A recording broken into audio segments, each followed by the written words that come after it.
self-interest. And usually what that means is out-competing everybody else and making more money.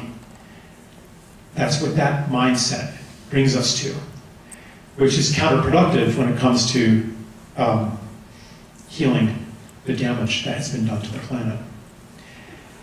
So the core of the revolution then is not to more cleverly use the Earth's, quote, resources. It's not even to understand that we are interdependent on nature. It's to see all beings as beings, and to understand, and that starts with human beings, it starts with the human beings that we've dehumanized, but it extends beyond that. And that is not only a new story, it's also an ancient story. That's how everybody saw the world. Not only does it make sense to a child to ask, what is it like to be this rock? It also makes sense to an indigenous person. So the dominant story says, yeah, the indigenous people, they're kind of like children too, because they haven't developed science yet.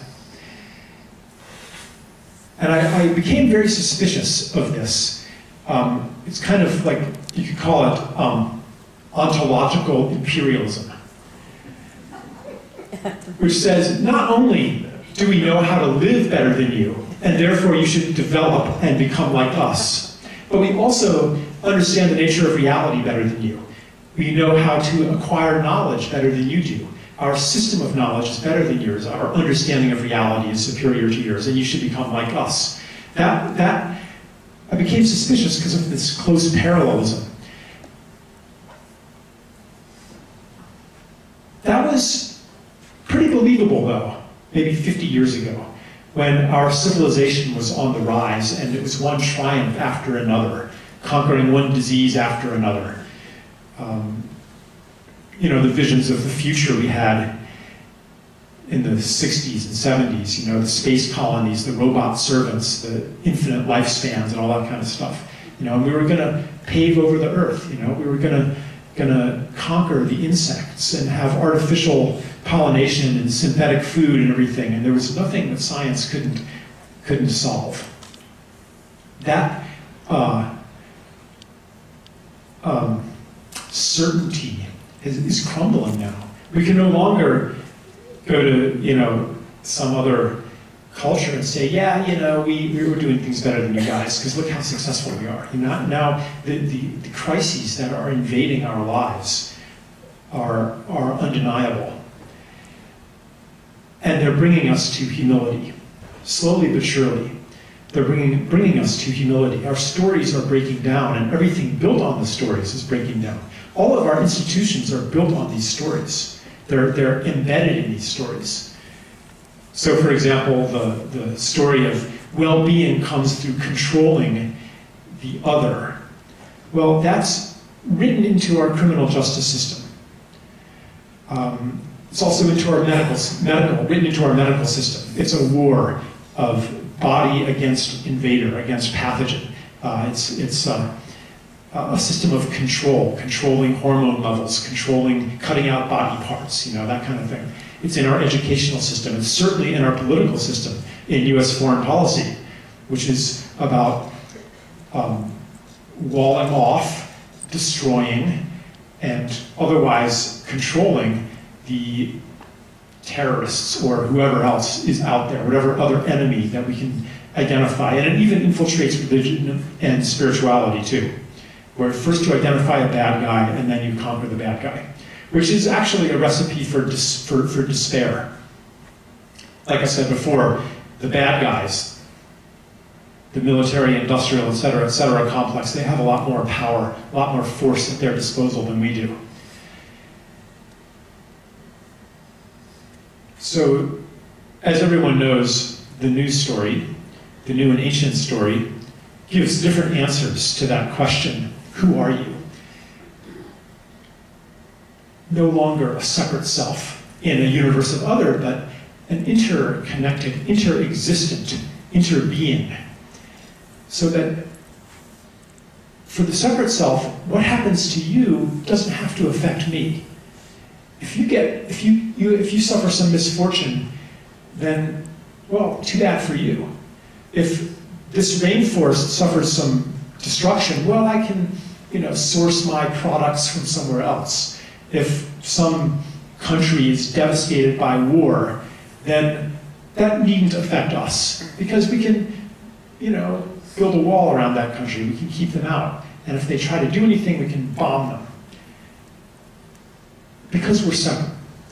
But as we evolve into the story of interbeing, we understand that what happens to anything is also happening to ourselves. And that we can't keep it out. So violence abroad, no matter how careful we are, and I see this every time I go through customs, like this huge institution that's dedicated toward keeping the bad people out. We can try as hard as we like, but the violence abroad is going to be mirrored as domestic violence. In our cities and even in our own homes. It gets in under the fortress walls. Ecocide, damaging the health of the planet, comes into our lives as the deterioration of our own health. It's unavoidable. And so we're learning this the hard way, I guess you could say.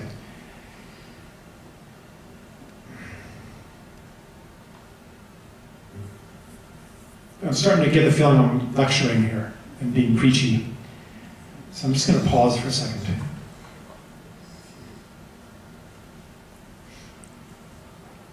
I know it's been a long day. Well, let's finish that little story and tell you another one. And then we'll play a little game. So I told this young woman this story and this metaphor, this image of climbing one generation after another after another. And I said, and now we're almost there. And she was a generation younger than me. I said, your generation, you're the ones who are reaching over the lip of that cliff and pulling each other into the golden land. My generation, we can't quite make it. We've got too many habits of separation. We can't make it under our own power. But I said, do me a favor, will you? When you pull yourself up over that cliff, can you reach your hand down and pull my generation up with you?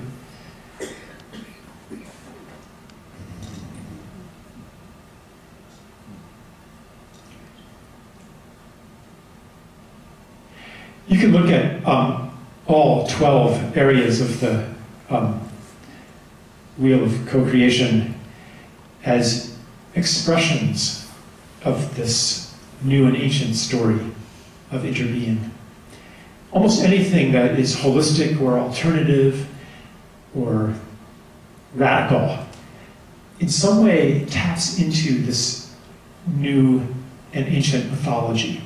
I could just pick any random example, permaculture, for example. No longer is it about dominating nature and maximizing what we can extract from it. But it understands that we have to give to the land in order to receive to the land. And that the health of the soil is our health as well. And that we can, humans and soil and animals and plants and insects, we're all part of a larger emergence that we seek to listen to rather than to impose. So as we build the new world, we're not imposing something onto reality. This isn't like an intensified version of the same technological program that we've had for thousands of years. It starts with listening. What is the dream of the land? What wants to be born? What can we contribute to that's beyond ourselves? And that's the only by tapping into a power beyond our understanding of causality, beyond the linear mechanistic understanding of cause and effect. Only by doing that can we actually achieve the things we want to achieve. Because the cynic, the skeptic, and the realist says it's impossible. You don't know how to get from point A to point B.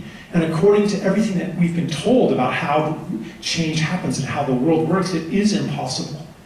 You don't have enough money to do it. You don't have enough political power to do it. You don't have the media concentration. You don't have any of this stuff. How are you going to do it? If it requires overcoming your enemies, it's impossible. But when you understand that your enemies, that everything that is beautiful in you is in them as well, and that everything that seems ugly about them can be healed inside you as well, then there's hope. Because you can look at the motorcycle thug, or the corporate CEO